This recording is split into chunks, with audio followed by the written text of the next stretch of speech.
Good morning everyone. Next আরেকটা আজকে রান্না করলাম, সেটা হচ্ছে ঢ্যাঁড়স আলুর তরকারি। এটা ব্রেকফাস্টে রুটি দিয়ে তোমরা খেতে পারবে, খুব ইজি, খুব তাড়াতাড়ি হয়ে যায়। তাহলে চলো বলি। এইটা দেখো, ঢ্যাঁড়স কেটে নিয়েছি আর আলুটা একটুখানি মানে চাঁদের মতন যেরমভাবে কাটা হয় সেরমভাবে কাটা হবে আলুটা। আমি ঠিক হয়তো বোঝাতে পারবো না, তোমাদের দেখিয়ে দিলাম তার জন্য।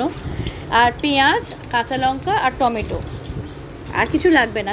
কড়াইতে তেল দিয়ে দিয়েছি। তেলের মধ্যে পাঁচ ফোড়ন দেব। পাঁচ ফোড়ন দিয়ে সেটা একটুখানি ভাজা ভাজা হলে তার মধ্যে প্রথমে আলুটা দিয়ে দেবো। আলুটা বেশ করে ভাজা হয়ে যাবে। দেখো পাঁচ ফোড়ন দিচ্ছি।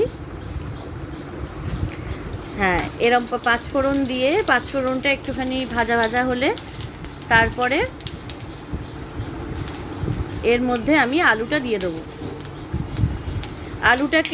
আলুটা যেহেতু হতে একটু সময় লাগে, তার জন্য আলুটাকে চেষ্টা করবে একটু ভালো করে ফ্রাই করার জন্য। খুব ফ্রাই না হলেও একটুখানি ভালো করে যেন লাল হয়। লাল হওয়া অবধি এটাকে ভাজা ভাজা করে নিতে হবে।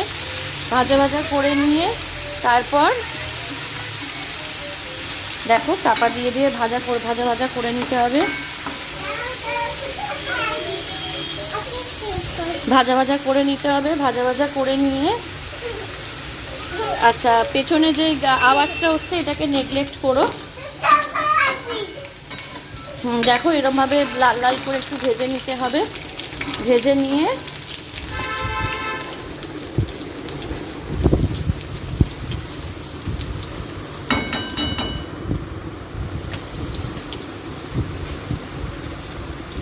দেখো অনেকটাই লাল হয়ে গেছে।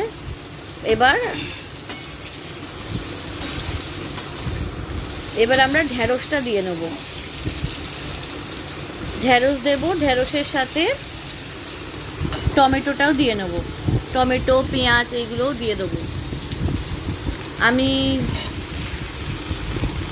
এর মধ্যে কোনো কাঁচা লঙ্কা দিইনি, কারণ সবুজের মধ্যে কাঁচা লঙ্কা দিলে অতটা বোঝা যায় না, আর সেটা মানে পরে আমার মুখেই পড়ে।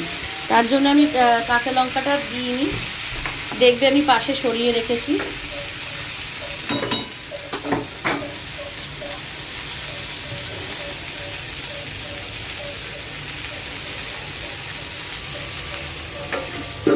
এবার ঢাকা দিয়ে এটাকে ভালো করে নরম হওয়া অবধি এটাকে ঢাকা দিয়ে তোমরা ভাজা ভাজা করে নেবে।